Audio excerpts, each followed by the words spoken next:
আসসালামু আলাইকুম প্রিয় বন্ধুরা, আমি মোহাম্মদ আরিফ মাহমুদ।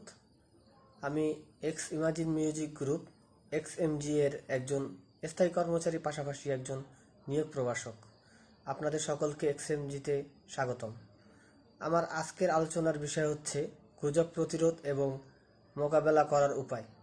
প্রিয় সহকর্মী ও বন্ধুগণ, আজকে আমি আলোচনা করব XMG অনলাইন প্ল্যাটফর্মকে ঘিরে যে ধরনের গুজব ছড়ানো হচ্ছে সেগুলো কিভাবে চিহ্নিত, প্রতিরোধ ও সঠিকভাবে মোকাবেলা করা যায় সেই বিষয় নিয়ে আমি আজকে আলোচনা করব। প্রথমত আমরা জানি গুজব কিভাবে এবং কেন ছড়ায়। এর মূল কারণ হচ্ছে তথ্যের অভাব। যখন মানুষ প্ল্যাটফর্ম সম্পর্কে পরিষ্কার ধারণা পায় না, তখন ভুল তথ্যগুলো সহজে ছড়িয়ে পড়ে।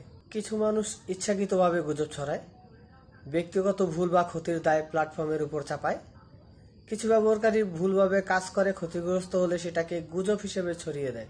যাচাই বাছাই না করেই, বিশেষ করে স্ক্রিনশট ও ছোট ক্লিপ এসবের ভিত্তিতে দ্রুত সিদ্ধান্ত নেওয়াই হলো গুজবের সাধারণ ধরন। স্ক্যাম প্রমাণ ছাড়াই শুধু কথা বলার প্রবণতা, পেমেন্ট দিচ্ছে না, কোনো এক ব্যবহারকারীর সমস্যাকে পুরো প্ল্যাটফর্মের সমস্যা বলে চালিয়ে দেয়। অ্যাপ বন্ধ হয়ে যাবে, বই তৈরি করা কৌশল এখন ব্লক করে দেয়, নীতিভঙ্গের কারণ না জেনেই অভিযোগ ছড়ানো। গুজব প্রতিরোধের উপায়: সবসময় অফিসিয়াল তথ্য অনুসরণ করুন। ওয়েবসাইট, অফিসিয়াল গ্রুপ, সাপোর্ট এসব ছাড়া অন্য কোথাও ভরসা করা যাবে না। যে কোনো তথ্য যাচাই না করে বিশ্বাস করা যাবে না। 3 ধাপ অনুসরণ করুন: সূত্র, প্রমাণ, অফিসিয়াল কনফার্মেশন। নতুন ব্যবহারকারীদের সঠিক গাইডলাইন শেখানো, যাতে ভুল বোঝাবুঝি কমে এবং গুজব ছড়ানোর সুযোগ কমে। নিয়মিত পরিষ্কারভাবে বুঝে কাজ করুন। নীতিভঙ্গ করলে এখানে সমস্যা হবে, এটাই স্বাভাবিক। ট্রেনিং বা স্টাডি ম্যাটেরিয়াল ব্যবহার করুন। বুঝে কাজ করলে আতঙ্ক তৈরি হয় না। গুজব মোকাবেলা করার সেরা পদ্ধতি হলো গুজব শুনলে সঙ্গে সঙ্গে উৎস জিজ্ঞেস করুন। গুজবকারীরা সাধারণত প্রমাণ দিতে পারে না। অফিসিয়াল প্রমাণ দেখিয়ে ভুল ভেঙে দিন।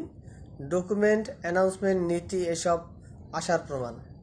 আবেগ নয়, লজিক ব্যবহার করুন। অনলাইনে ইনকামের বাস্তব যাচাই প্রমাণ। ভুল তথ্যের জবাবে সংযুক্ত থাকুন। ঝগড়া না করে শান্তিভাবে তথ্য তুলে ধরুন। দলগতভাবে সচেতনতা তৈরি করুন। আসুন আমরা গুজবে কান না দিই এবং আমরা XMG এর যে অগ্রগতি, এটাকে আরও সামনে নিয়ে যাই। সকলকে অসংখ্য ধন্যবাদ।